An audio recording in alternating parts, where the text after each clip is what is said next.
Welcome to the Tuck Shop Podcast. I'm Matt Cernell, recording live. I always love that saying, recording live. We are recording live. From the campus of the University of Pittsburgh at Johnstown. David Janicek here, joining me as usual. David, how you doing? I'm feeling very usual. Good. So that's good. Right off the top, we should let people know we're wrapping up the year. We have a week or about 2-3 weeks off because, you know, I get that faculty part of me that I'm going to disappear for a couple weeks. And I'm cool with that. Yeah. Oh, thank you very much. But we'll be back with new interviews. Actually, we have some great interviews lined up for the start of the coming year and so forth. So if you don't see us for a week or two, don't worry. We haven't gone anywhere. But just enjoying the holiday and the time off.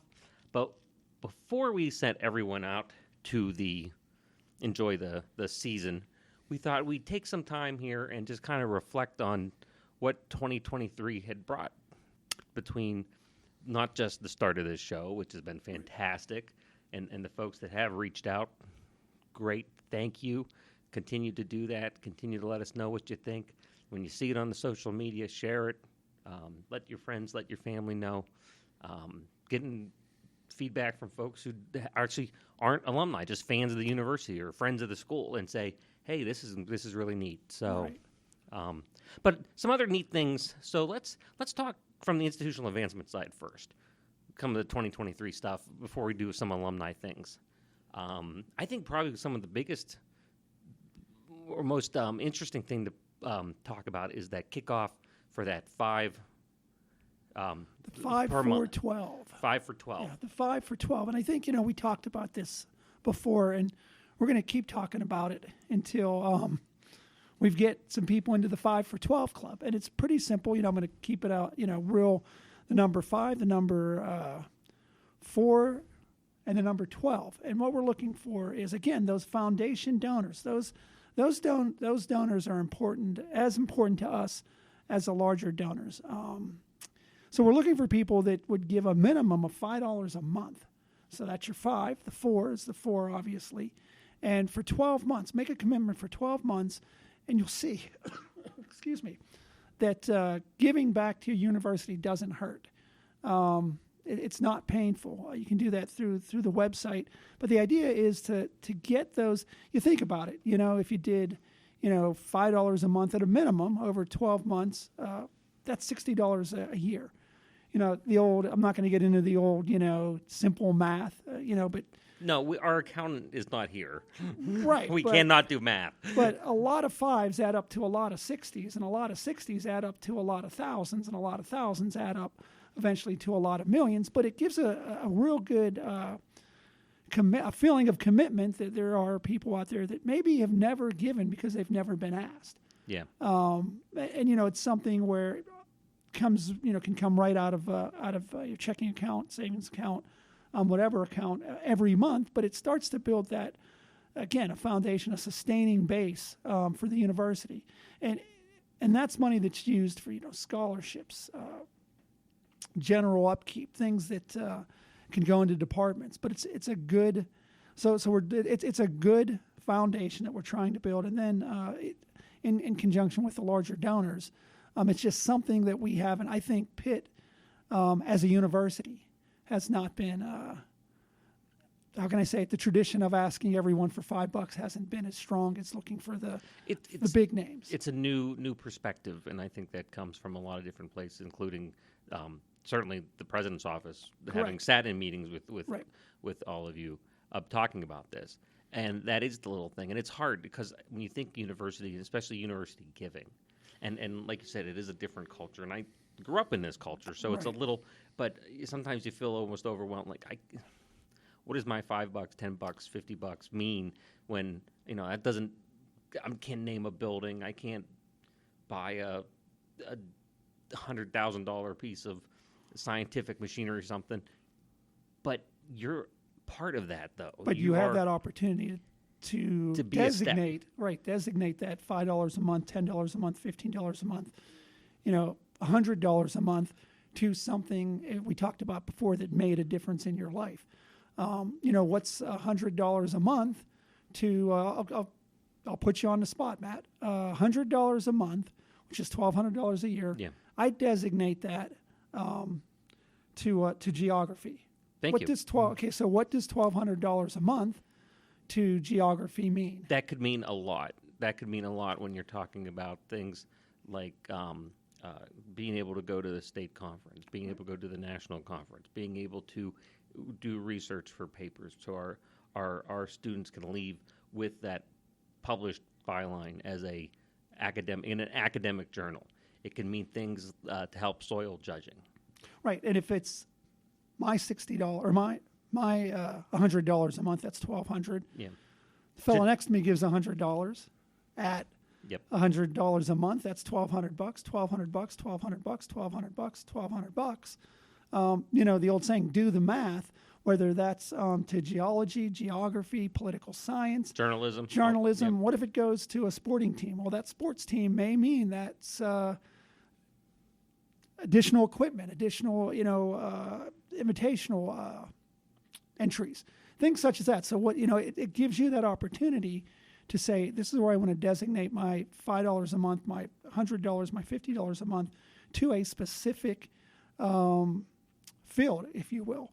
And again, it's up to those that are the stewards of that donation to say, here's where it's going to best be put. Mm-hmm. And it does make a difference. And again, it's that old saying, that little, ripple in a pond doesn't mean a whole lot, but you start throwing a lot of pebbles in that pond, and guess what happens? No, and it does add up, and it does mean a lot. So, and when you see that, and you hear those stories, and you see students and being able to do things because of those donors, and then you kind of know, having had the pleasure and the opportunity and privilege to work here with you guys for so long, you kind of realize, like, when kids are excited about something, they're like, I know where that came from. Yeah. And it's like, that wasn't somebody, while those we definitely need, if anyone out there wants to write a check for $1 million or two, absolutely. we will call you. That. We will talk. Yeah, absolutely. But also, it's really cool to sometimes know, like, that was 30 people who got together and said, I want to support. And that's our initiative, right? That's our initiative now, is to build that smaller donor base.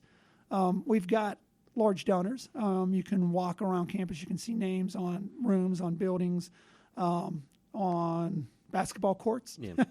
They're there, but it's our initiative for this coming year is to really try to build that foundation, which gets into the whole idea of, it's no fun going to an alumni party when there's only one alum there. Yeah. So it's that same idea. It fits right into the idea of a reunion is fun when 50 people from, the Advocates show up, or 50 people from Natural Sciences show up. So it's that same sort. And when you get those 50 people together, you're like, wow, now we're a group. And again, we'll start to, as we develop the initiative, there'll be some ideas we've been kicking around as far as are there perks, are there ways to make people feel more that they belong in the 5 for 12 club. Sure, we're working on that. But that feeling of, like you just said, Matt, so eloquently, your $5 a month or your $50 or $100 a month made a difference. And when one person does it, then there's that idea that wave starts to build. Yeah. So if one person, 2 people, 3 people, then again, it's like you just got this bucket full of money and support that really can make things happen. Yeah, no, I think it is truly interesting and amazing to see when that kind of things happen. And you kind of alluded to it, and I think from also thinking about this year, not just that donation side of things, but some of the neat projects and stuff, like the reunions that have started. Right. Because it has been effectively about a year, maybe a little bit more than a year, since we've started doing the group reunions, whether it is related to the 50th anniversary of becoming a 4-year degree granting institution, or just groups that have said, hey, we were a group from Delta Chi was here. Right. Or Delta Sigma Chi was here. Alpha Xi Delta was here. Before we go on, just let me... yeah, please. Yeah, the one thing we forgot to do, if you wanted to become part of that 5 for 12, upj.pitt.edu/give. There you go. People are going to say, like, we talked about it, but they didn't tell us how to do it. What's going on with those guys? But back to your question. Sure. We're just a geographer and a journalism major trying our best out here. Doing the best we can. Almost sounds like a 70s sitcom. Yeah, it kind of does, doesn't it? We need an RV. Well, I think you have that covered. We can travel the country. But nonetheless, getting back, not to digress, getting back to some of the questions. Sure, and you can see that theme interweaves that it's a group of 50, it's an organizer, it's 5 people that, call institutional advancement and say, can we come up this weekend and, can we have lunch in the cafeteria and can we put together a tour? Or we're in from California and it'd be great to come see the campus. So it can be 2 people, it can be 5 people, it can be 50 people, it can be 100 people. And it didn't have. We've had them that are just, hey, here's my friend group. Here's my friend group. So don't feel like it has to right. be This is what my hey, we were a recognized organization, so we have there was 10 of us that always hung out. And you know what you've just done there? You've just built yourself an affinity group. Yes. It's a DIY affinity group where it was, 10 people that studied in the tuck shop. Yep. And we'd love to come back and talk about, maybe we had all the same majors, maybe we didn't. But you're right. Last year we saw, the Natural Sciences reunion. As I mentioned, Delta Sigma Chi came up and toured. We also participated in their 60th anniversary dinner down in Johnstown. Alpha Xi Delta came up. And again, we're looking for any group that's interested. It can be as elaborate as possible, and it can be as simple as let's get together and tour on a Saturday or a Sunday or whenever. That would be really great. And if anyone has any interest in that, best thing is probably reach out right now to the office. But there's going to be eventually a web portal that will allow people. But if they want to do it right today, best way to call and talk to you is 814-269-2081. If you're afraid of the phone and you would rather email dgj7 at pitt.edu. And you're right, man. We did a kind of dovetailing to your point. We did a question of the week a couple weeks ago, and it was pretty simple on our Facebook page. It said, which group or groups, affinity groups, would you like to see come back to do a campus reunion? And we got some people that were interested. High on the list was the Advocate, WPJ Radio. We didn't see any from the WPJ TV years, but we'd be interested in that. Ambassadors, SGA. Programming Board. And again, you're right, Matt. We will formalize that a little bit more in the coming year, where there will be a portal where we'll ask that question. When we ask that question, we're looking kind of for 2 sides of the coin: people that want to come to the union and people that want to help organize it. And the idea of not so much that we're looking for the people that want to organize it to do all of the work. We're looking for them for a lot, I'd say all of the ideas, to sit down and say, hey, here's what, I wasn't in student government, but if student SGA wanted to do a reunion, I'd like to see a couple of people step up and say, I'd love to be a part of that. Mm-hmm. Here's what SGA was all about. Here was where we hung out. Here is what we did on, this. Here's so on and so forth. So we're looking for those people to step up. Again, email me, call me, and then we would formalize it by having an initial meeting, and then, and to kind of parlay into what's coming up in 2024. That's how the all Greek reunion. That's what I was just going right. to mention. A good example is the Greek reunion coming up, right. which started as an organic out of that group. Right. And they are kind of running their show with what do we want to see, what kind of events, what kind of entertainment, in conjunction of where the campus institutional advancement, the alumni association, we can help right. Support. And I think that model is fantastic. Right. I wasn't Greek when I was here. But you're right. It was that organic. 1 or 2 people said, let's do an all Greek reunion. That Greek reunion group has grown. We now have regular meetings every Thursday night, third Thursday night of the month. You can follow that on the Greek UPJ Greek alumni Facebook page, which is also linked to our Facebook page. But again, now we have a whole group of people that are doing what we just talked about, Matt. Yeah. You know, the alpha gams are going out to find more alpha gams. The acacias are going out to find more acacias. Before you know it, what started with, you know, 2 people saying we should do an all-Greek reunion, which made perfect sense, Yeah. now grows organically into that way. People, I don't think, completely, until I used this analogy the other day talking with somebody, when you were here as a student, you knew, oh, on Tuesday, I'm going to see these people because they are getting out of math and I'm leaving political science, and we cross paths. And Sure. And that was your world, the people that even if you just recognized in passing, but everyone had that own different perception, different world. So because we, whether it's you as director of institutional advance, any one of us on the alumni board, have that same perspective, there were massive amounts of people that we never encountered on campus because just through your day, I don't see everybody.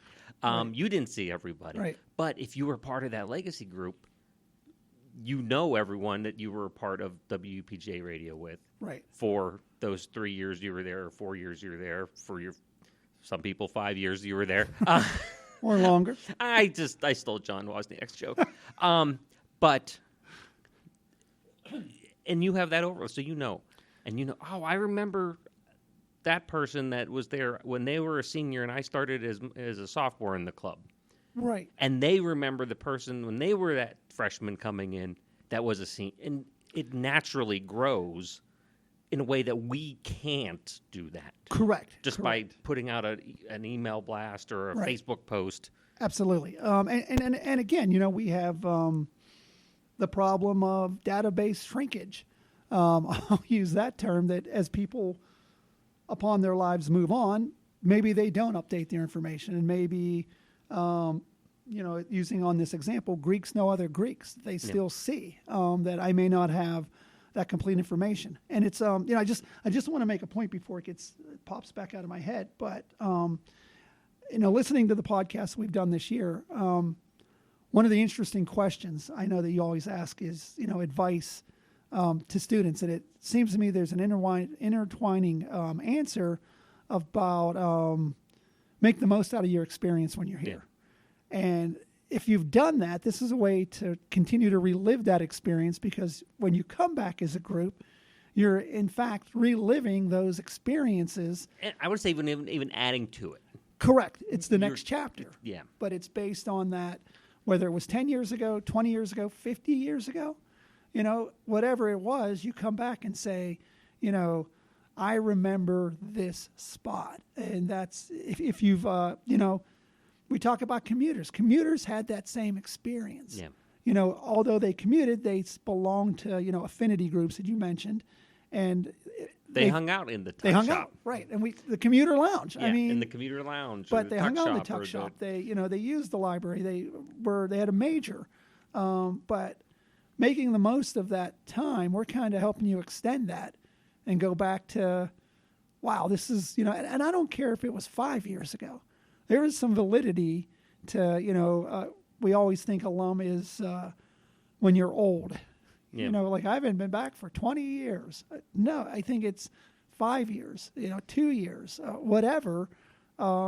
It's continuing to build those, you know, I don't want to be cliché, but those relationships that should last a lifetime. Yeah, and you mentioned the alumni. I think one of the things that I had when I knew we wanted to talk about this today, that I had for my 2023 was having a very good, flushed out, fully staffed, excited alumni board. We had certainly, like every organization, were down for a while because of just being the requirements of what happened after with COVID and right. lockdowns and everything else. But this year, we hit the ground running and certainly built a really amazing team. And when you talk about that difference, we have graduates from the 70s, right. the 80s, right. the 90s, the 2000s. Our youngest, or our most recent alum, was last year, I think. Tessa was last Yeah, year. Tess. I'm trying. Yeah, I was trying to Yeah.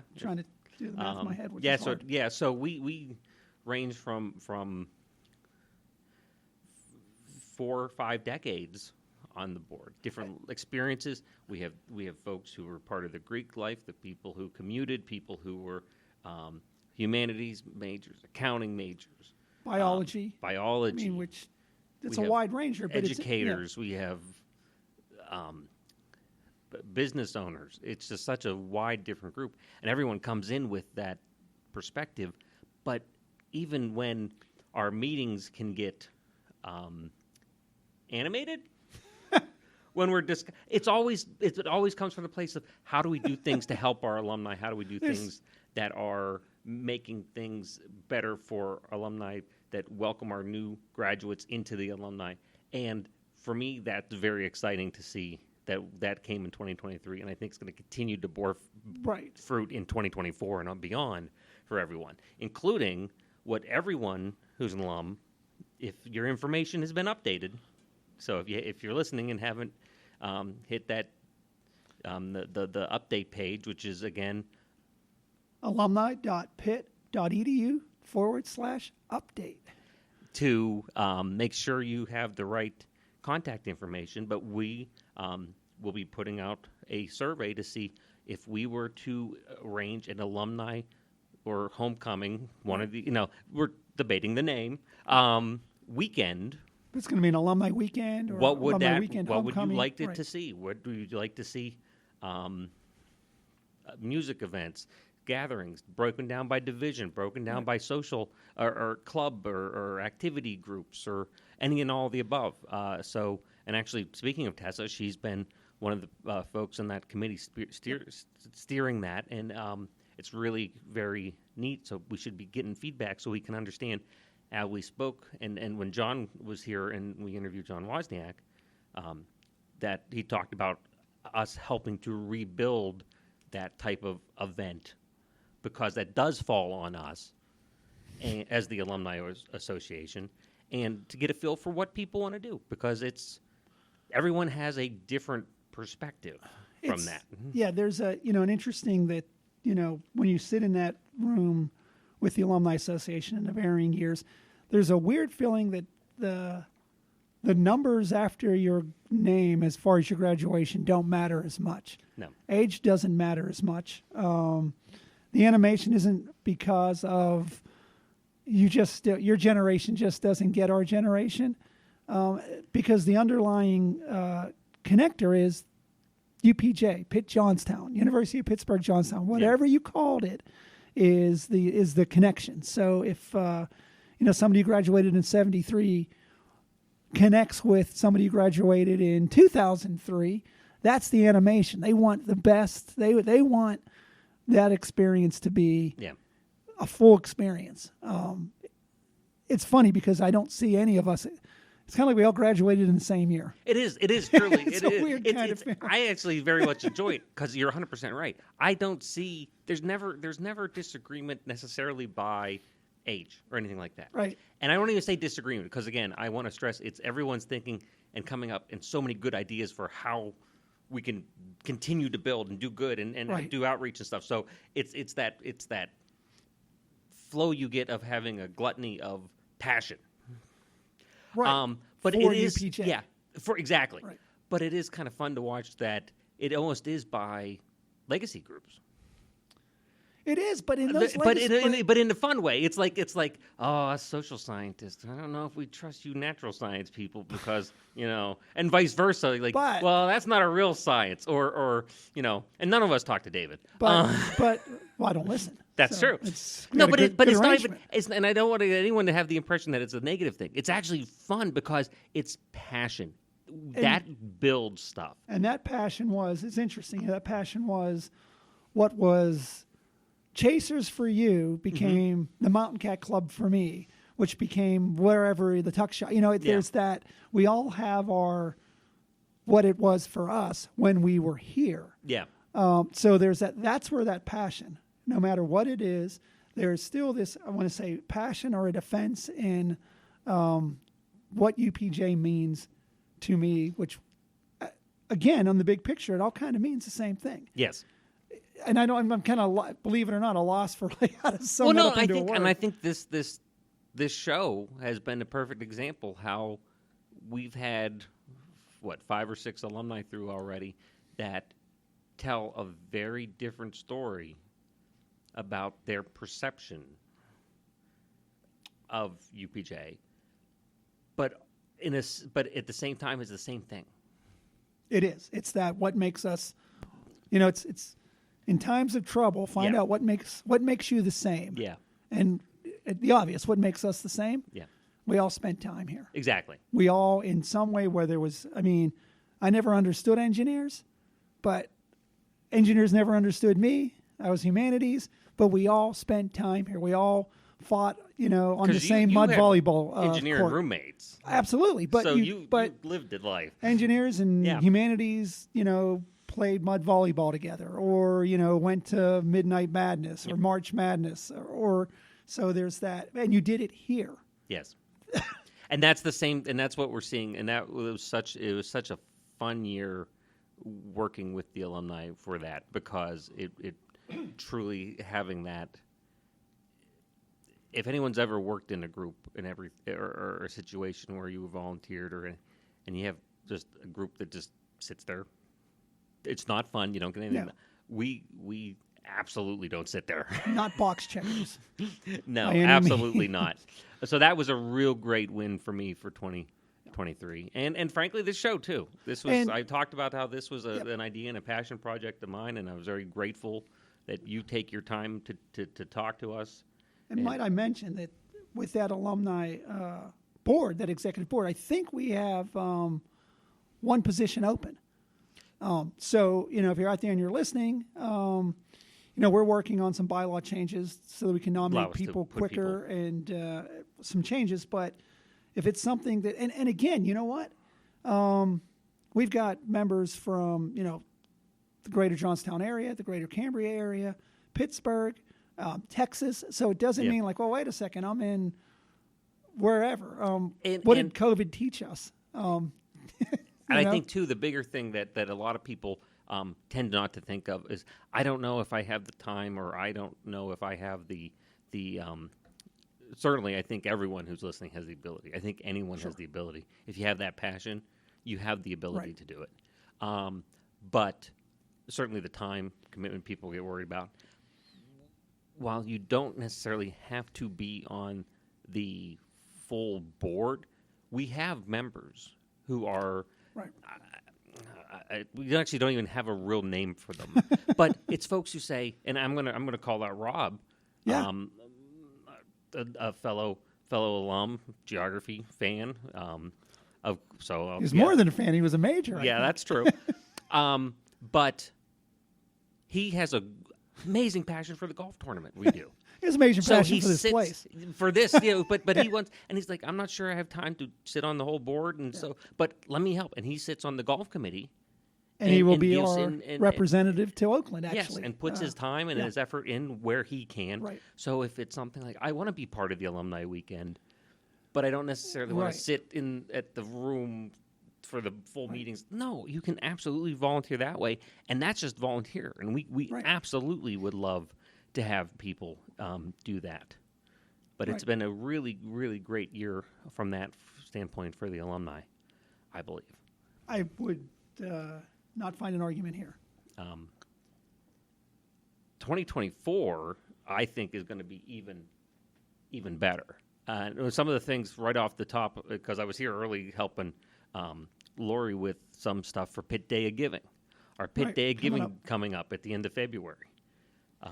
We did last year was our first in-person live stream on campus that we did for Pit Day of Giving. Pit Day of Giving, for anyone who hadn't heard of it, effectively is a university-wide event to raise funds, do outreach, engage to generate a single day of engagement for donors, fundraising, activities, and it's focused more, not so much, and you can always edit this out if it doesn't sound right, not so much on the amount that's raised, but the amount of people, again, we talked about at the top of the show, that have stepped up and said, it's the number of donors, Yes. not the amount that's in the piggy bank at the end of the day. And it's an engagement thing. It's, I'm going to make this leap and I'm going to, jump in on Pit Day of Giving and make that donation and say, I'm going to do it for the next 12 months. And boy, you killed two birds with one stone. And you're gonna hear about it as we get closer, because there's a benefit for number and so forth. And I am competitive. You may have noticed, David, I am a competitive human being, and that's why you're here today. I'm sure. Don't like to lose. So, but it's something that's neat coming up. But we last year we did a in-person live stream. It was building on what we had to do through COVID, and actually did a remote live stream for several years, which was fantastic. Pit Day of Giving, running out of my home broadcast studio. But it was great. We're going to be doing the same thing again this year. So we'll make sure as we get closer, we get everyone that link, so you can sit and actually watch David and I and a variety of other of the key players around the university come here and talk. And February 22nd, I believe. Yeah. We'll definitely confirm the dates as we get closer to I don't want to do everybody. next year's shows today, but it's February, end of February. It's end of February. Yeah. But our first event out of the gates is going to be one that we are going to absolutely do a show when we get back in January. Is our amazing Winterfest. Yeah, it was very successful, and this is a collaboration that Institutional Advancement has built with the athletics department. Again, one of the strongest affinity groups are a team that you played on. So last year we became much more involved in Hall of Fame banquet and the Winterfest event. So this year we're going to become more involved with both those events. Don't want to give away too much, but that's an end of January event. We will be adding the Alumni Association, a bonfire element to that this year. Kind of who doesn't love to see things burn on a cold afternoon? And there'll be again registration. The save the date has gone out. We're working on the registration page. We'll talk more about that. It'll be one of the first episodes when we get back into next year. I don't want to spring. get into it now, but that's one of the things that we want to see grow. And it's great activities for kids, basketball games, wrestling matches, a lot of cool stuff. It'll be really, really fun, as well as the continuation of our 50th anniversary reunions. We have engineering coming up. Engineering, we're going to do something actually kind of cool, building on a tradition. Those of you engineers are out there, got to remember Engineering Week. So we're going to build on Engineering Week end of March. So there's some big ideas right now. We've been talking with the new chair, Dr. Kunberger, on some ideas that she's brought with her, which is interesting. She came from South Carolina by way of Florida, and I'm still trying to get her to understand the weather here. That we may be doing some of the March events end of March inside, nonetheless. But so we're planning on some things through that entire week to celebrate 50 years. Part of that engineering, I'm just going to throw out there also, computer science is now part of engineering. Yeah. So we're going to include those individuals also to help celebrate that division. So we have that coming up. We know social science is looking for their reunion towards the fall, end of the summer, beginning of fall time frame for their reunion. Our business and enterprise division. June or July. Yeah. They're talking about a variety of different events. They're also looking at outreach for alumni, and they worked a little bit with us, and they were certainly digging, I know, very hard, because I sit in the division meetings, with guest speaker series, with engaging with local leaders and alumni and so forth. So they do a great job. We have our aforementioned alumni golf tournament coming up. We're going to be doing that in May. Yep. And again, more information as we get that locked in, but that's always a really well-attended event, so anyone who's interested in there.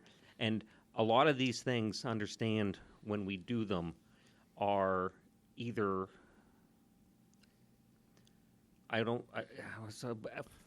cost, so we aren't generating a profit neutral to help just engagement with alumni. Correct. Or if we do, like the golf tournament, we do attempt to make, but that goes to support a significant portion. Correct. Goes to alumni scholarships for students, those sorts of things.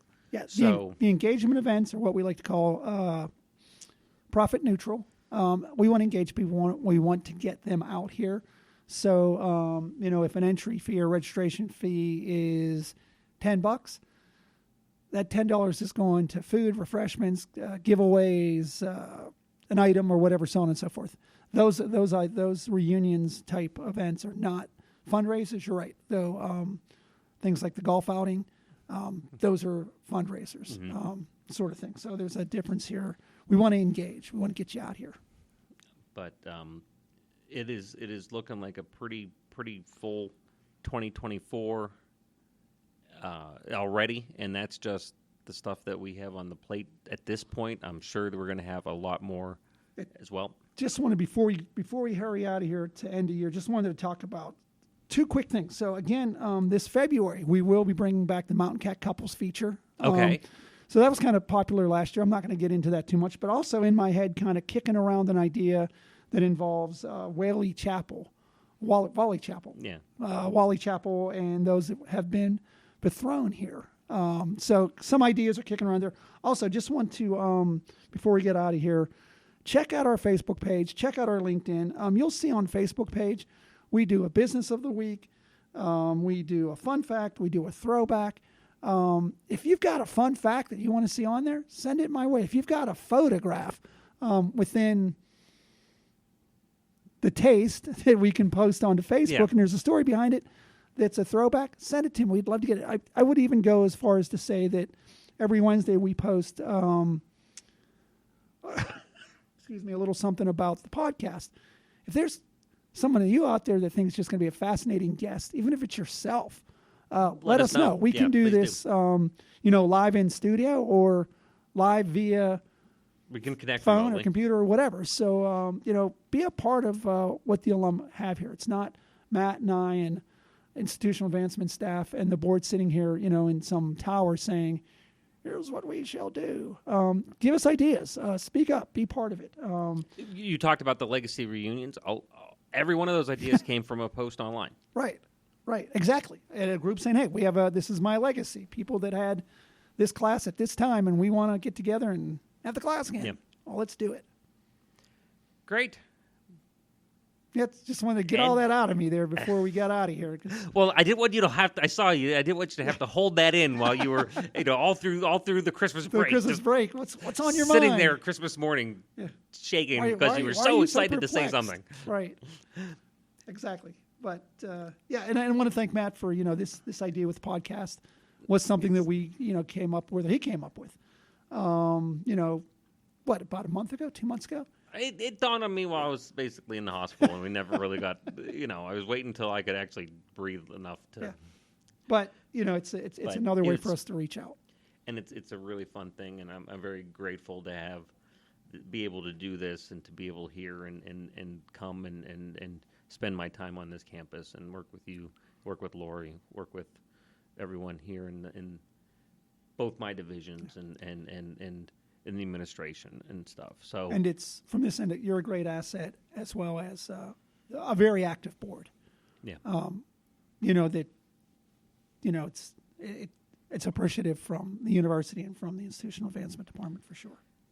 Well, great. Now that we've established that we all like each other, David, have a great break. Likewise, Matthew. I'll probably end up sitting here working on something anyway. Stay healthy. That's the plan. Everyone out there, thank you for spending the last bunch of weeks with us listening. If you can share this with folks, we would really appreciate it. Let them know, get them to click that subscribe button, and just stay in contact. We're going to take a week or about 2 weeks, 3 weeks off, and then we'll be back at the beginning of January to continue to share stories and ideas and what's going on. Until then, from the entire alumni board, myself, David, have a great holiday season and new year, and we will listen to you and see you all in 2024. Look forward to it. The Tuck Shop podcast is recorded live on the University of Pittsburgh at Johnstown campus. Update your contact information with us by visiting johnstown.pitt.edu/alumni Connect with us online via Facebook and LinkedIn, or consider donating to the university at give2, that's giveto.pitt.edu/giveupj.